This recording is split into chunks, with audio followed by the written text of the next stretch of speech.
The wind, a relentless sculptor of the high plains, was Silas's oldest and most faithful companion.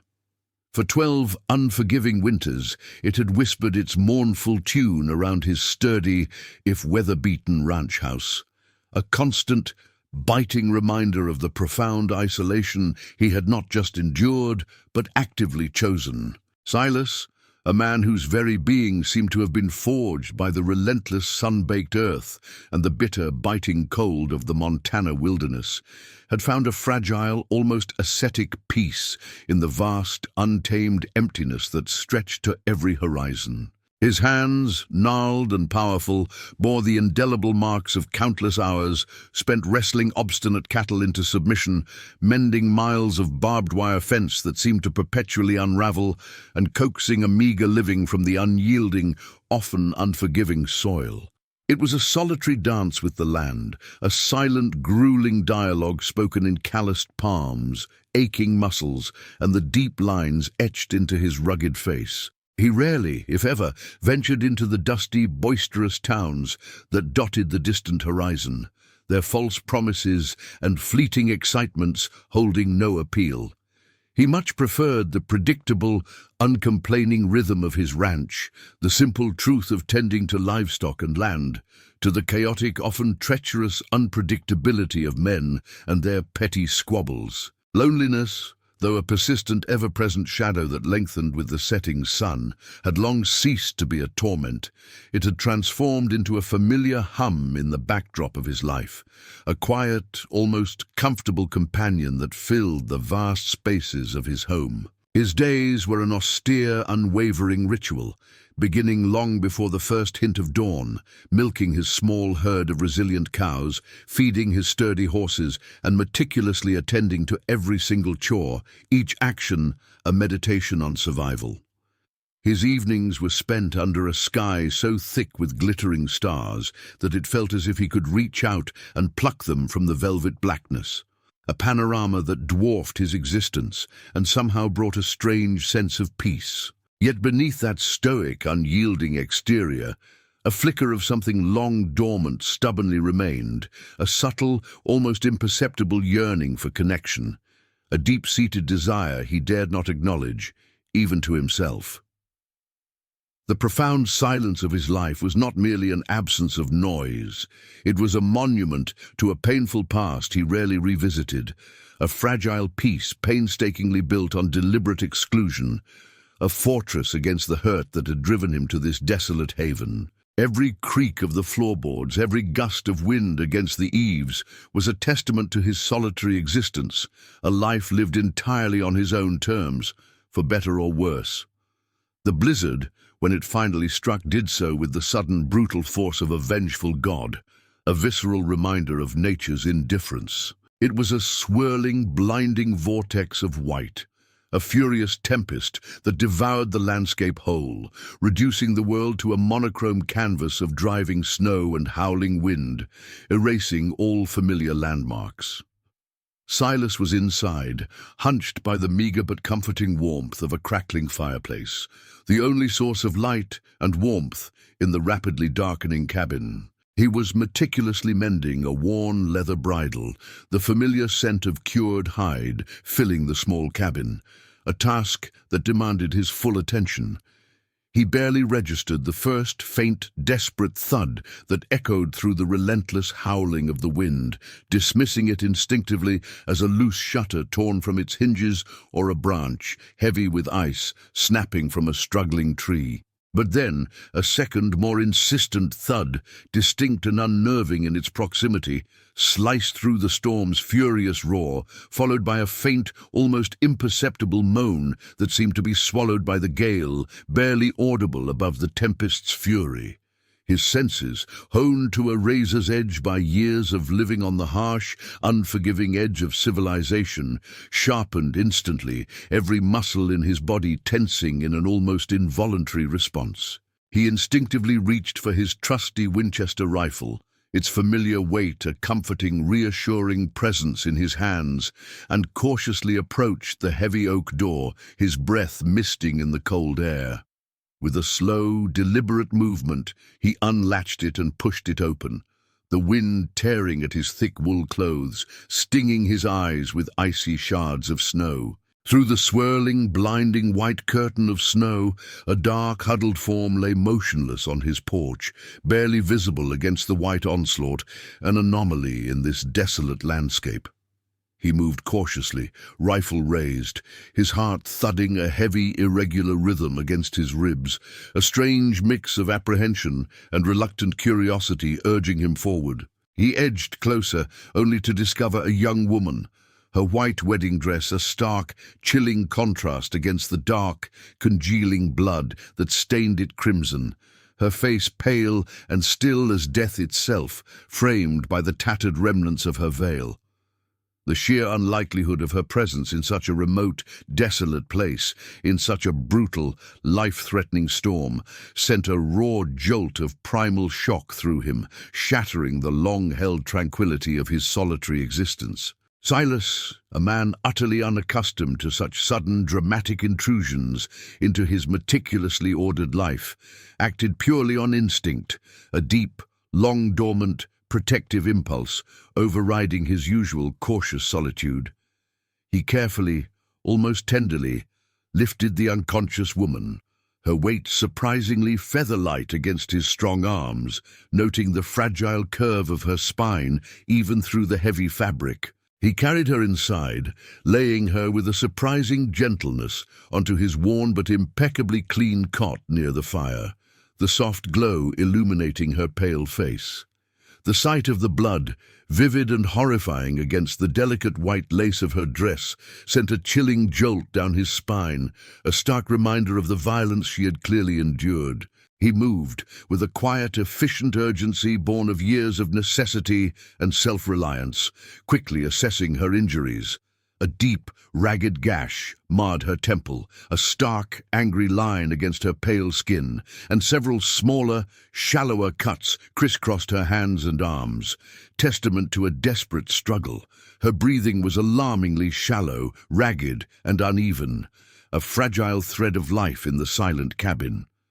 Without hesitation, he set about the grim task of tending to her wounds. He quickly boiled water over the fire, the steam rising in the chill air, and with practiced, steady hands, meticulously cleaned her cuts, his touch surprisingly gentle and precise. He then bandaged them with strips of clean linen, torn from an old, soft shirt, his movements deliberate and focused.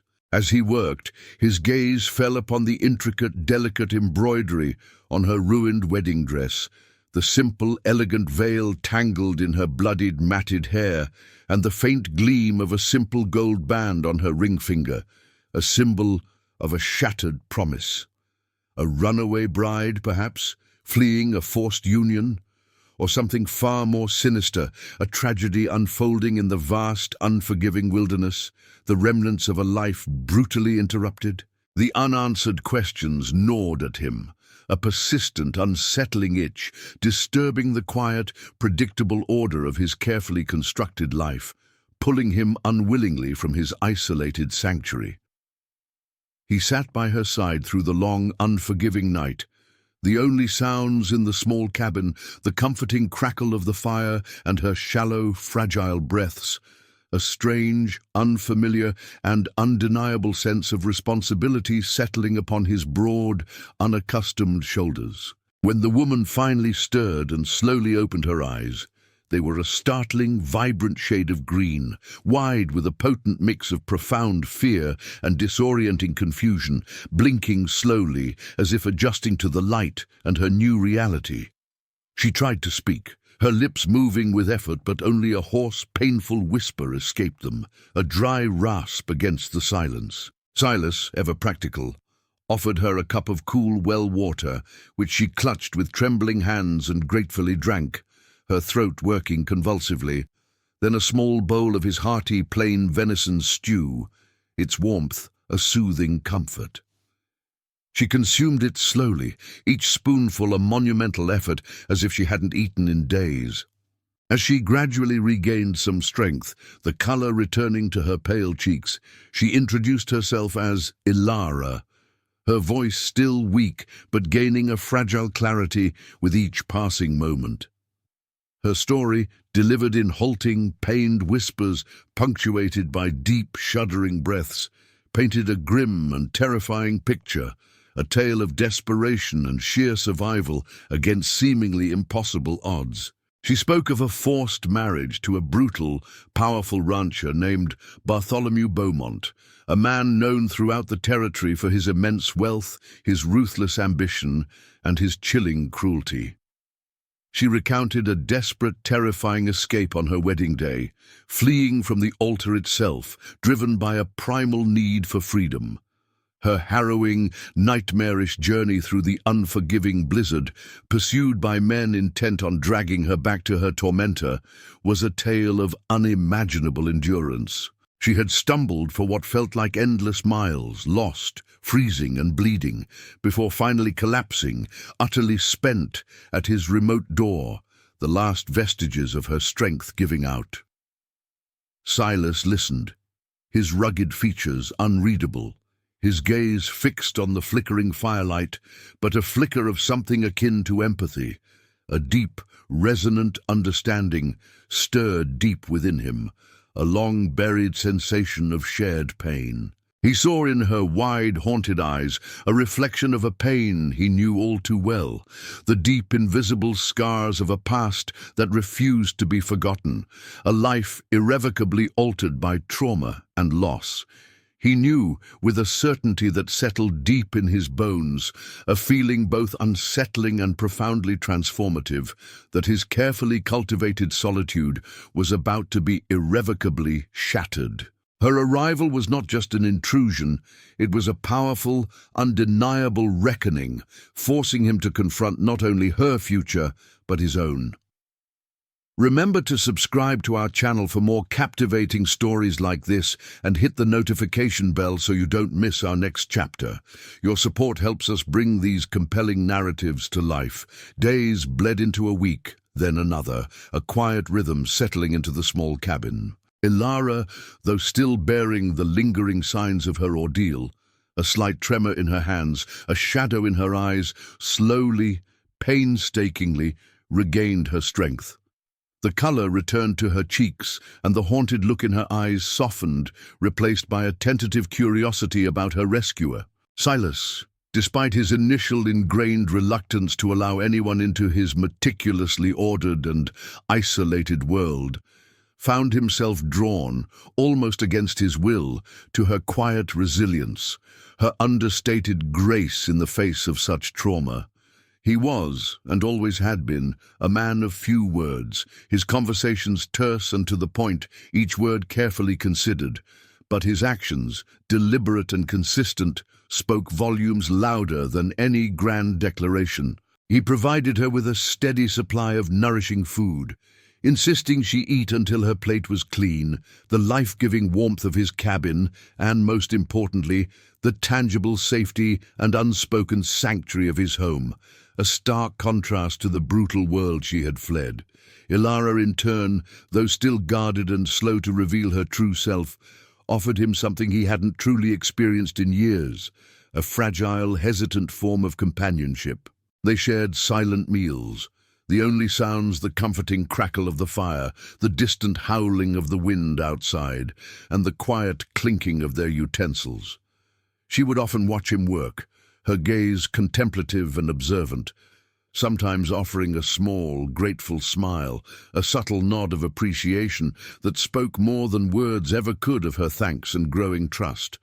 But this burgeoning peace, this tentative truce with his former solitude, was inherently fragile, resting on a knife's edge. The ever-present possibility of her relentless pursuers finding her, of them discovering them, a breach of his carefully constructed world, loomed like a thundercloud on the distant horizon, a constant, unspoken threat that hung heavy in the air. Silas, with his innate understanding of the unforgiving realities of the West, knew with chilling clarity that he couldn't keep her hidden forever. The world outside his ranch, the very world he had so meticulously and purposefully avoided for over a decade, was about to force its violent, disruptive way into his quiet life, bringing with it the dangers he had fled. One crisp, clear morning, as Ilara watched Silas methodically tend to his sturdy horses in the corral, his movements fluid and practiced, a picture of quiet strength against the backdrop of the rugged land, she finally spoke. Her voice was stronger now, clearer, tinged with a newfound resolve that belied her recent ordeal. "They won't stop looking for me," she said, her green eyes fixed on the distant snow-capped mountains, their peaks stark and indifferent against the vast blue sky. "They will come. It's only a matter of time before Beaumont sends his men to scour every inch of this territory." Silas paused, his hand resting on a horse's warm mane, and slowly nodded, the undeniable truth of her words resonating deep within him, a cold knot tightening in his gut. He had always been a man who faced challenges head-on, whether it was a raging river overflowing its banks, a stampeding herd of cattle, or a particularly brutal winter storm. But this was profoundly different. This wasn't just a test of his skills or endurance. This wasn't about a rogue steer or a broken fence that could be mended with sweat and ingenuity. This was about a woman's life, fragile and precious, and his own, now irrevocably intertwined with hers, bound by circumstance and a shared, imminent danger.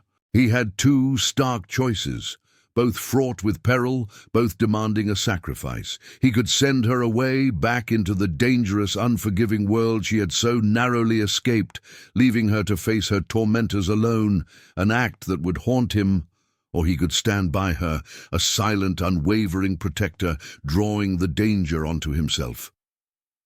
The decision, though weighty and difficult, was now agonizingly clear, solidified by the quiet conviction in her eyes. He would protect her.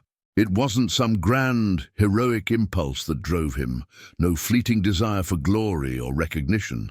It was a quiet, almost primal sense of duty, a deep-seated protective instinct, long dormant beneath layers of self-imposed isolation, now powerfully reawakened by her vulnerability and her quiet strength. His solitude, once a fortress of peace, had become a precarious haven, and now he realized it was about to become a battleground, a testament to the unexpected bonds that life could forge in the most desolate of places. Word, like wildfire across dry plains, traveled deceptively fast in the west, carried by grizzled prospectors, wary traders, and whispered rumors even in its most remote, isolated corners. Silas knew with a grim, chilling certainty that it was only a matter of time before the powerful rancher Ilara had escaped. Bartholomew Beaumont, a man whose name struck fear into the hearts of many and whose far-reaching influence commanded respect and terror in equal measure, would send his relentless men.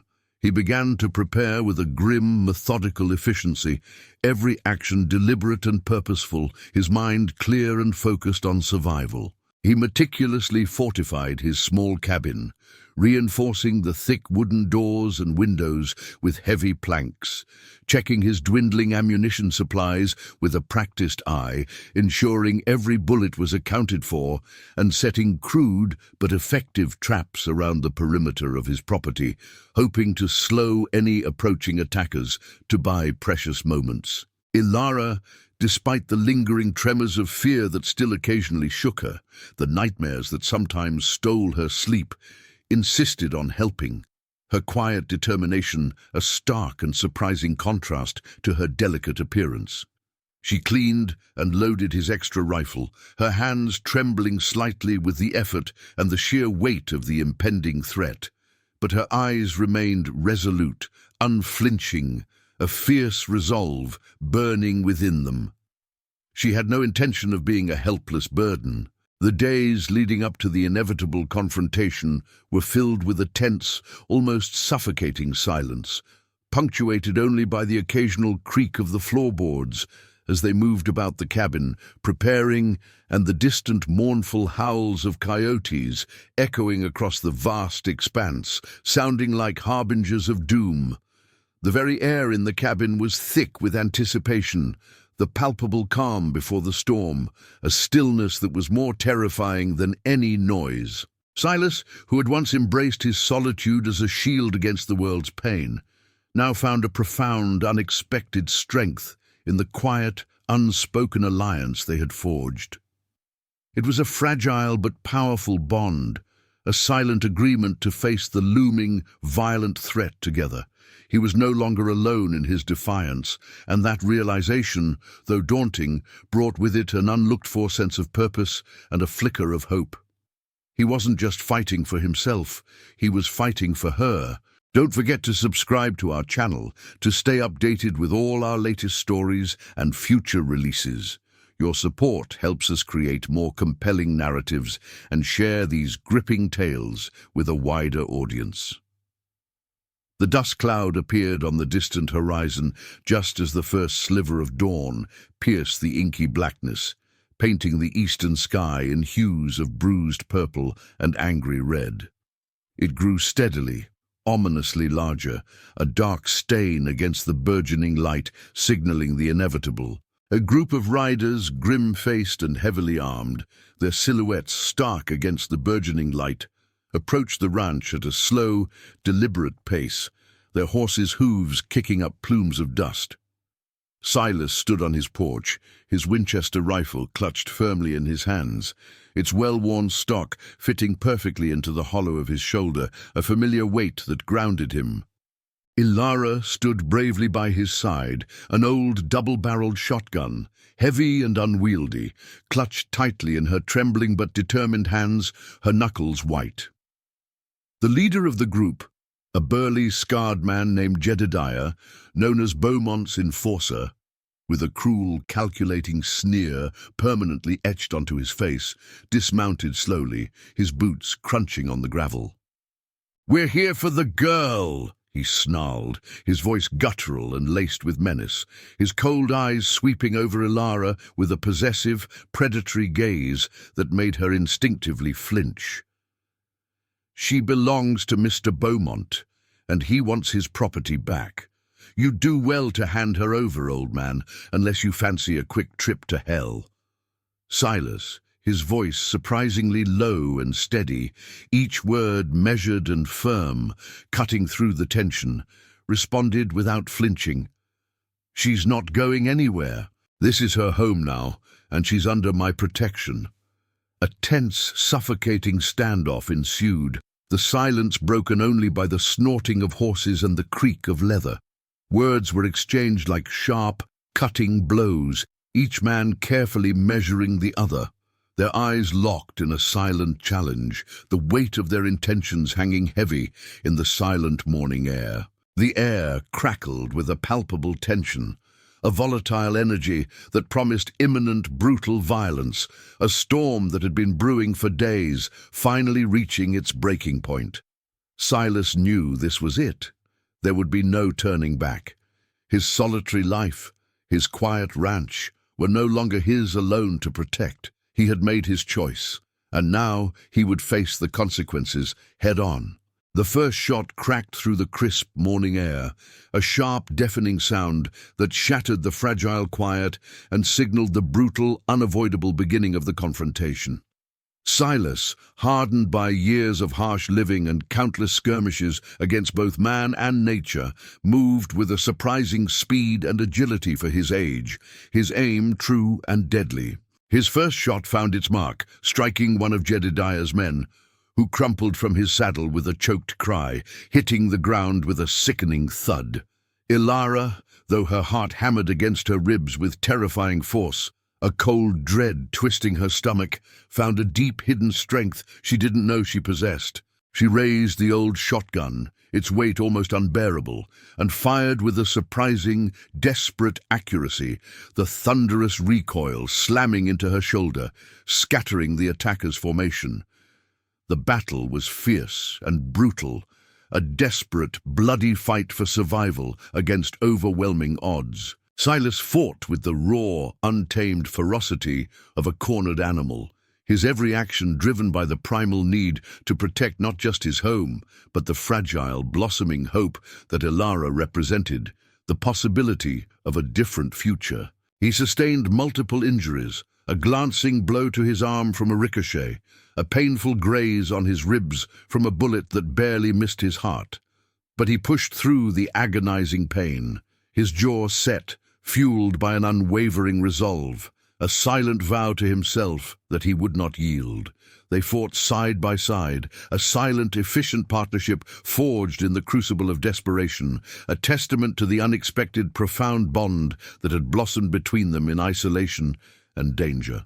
The sounds of gunfire echoed across the plains, interspersed with shouts, the whinnying of terrified horses and the heavy thuds of falling bodies, a chaotic symphony of violence that stained the once peaceful dawn.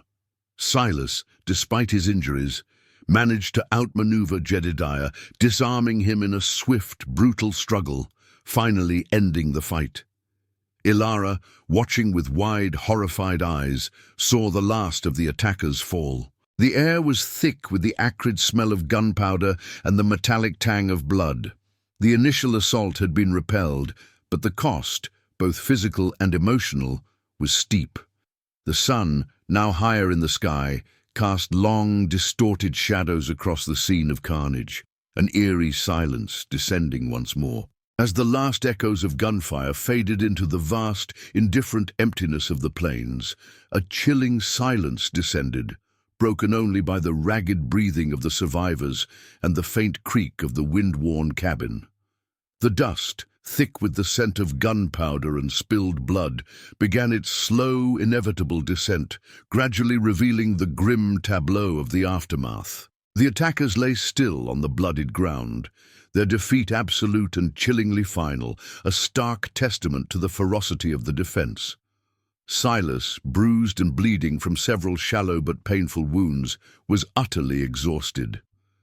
He leaned heavily against the scarred doorframe of his cabin, the raw ache in his muscles and bones, a stark, undeniable reminder of the brutal, desperate battle he had just fought. Every breath was a labor, every movement a silent protest from his body, but a deep, quiet satisfaction settled within him. Ilara, though shaken to her core, her face streaked with dirt and tears, her breath coming in ragged, desperate gasps, was miraculously unharmed, untouched by the direct violence. Her eyes, wide with the lingering horror of what she had witnessed, slowly shifted, now filled with the profound, overwhelming relief of survival. She clutched the shotgun still, her knuckles white, her gaze sweeping over the scene, a silent prayer of thanks escaping her lips. They stood there side by side, amidst the carnage, in the quiet, heavy aftermath. The profound silence was a stark and eerie contrast to the violent chaos that had just unfolded moments before, a terrifying lull that still vibrated with residual tension. The sun, now high in the clear western sky, poured down its relentless light, casting long, unwavering shadows across the littered, desecrated ground, mercilessly illuminating the true cost of their hard-won victory. The silence, once the profound, isolating symbol of Silas's chosen solitude, now held a new, deeper meaning. It was a shared quiet, a powerful testament to their harrowing survival, a shared victory forged in blood and defiance. It was a silence that spoke not of emptiness, but of resilience, of a bond tested and strengthened in the fires of conflict, an unspoken understanding passing between them that transcended words. The immediate danger for now had definitively passed, but something fundamental, something irreversible, had profoundly changed between them and deep within Silas himself. The fortress he had built around his heart, painstakingly constructed over a decade, had been breached not by force, but by the undeniable presence of another. He slowly turned his head to look at Ilara, his gaze softening. Her striking green eyes, no longer filled with the paralyzing terror of flight, now held a quiet, emerging strength, a glimmer of defiant hope, and a profound, silent gratitude that mirrored his own. The ranch, once merely a refuge from the unforgiving world, a place of isolated retreat and solitary existence, had, through fire and blood, become something infinitely more significant, a true home, now shared and fiercely defended. The long, desolate winter of Silas's profound solitude was finally irrevocably over. A new horizon, uncertain and unknown, but undeniably filled with the potent possibility of a shared future, lay vast and open before them, beckoning them towards a life they had never dared to imagine for themselves. The faint whisper of the wind no longer sounded mournful, but like a promise. Thank you for watching this complete story. If you found this narrative compelling and wish to experience more tales of human endurance, struggle, and triumph set against the backdrop of the wild frontier, please remember to subscribe to our channel and hit that like button. Your support fuels our passion for storytelling and helps us bring these gripping tales to life for a wider audience.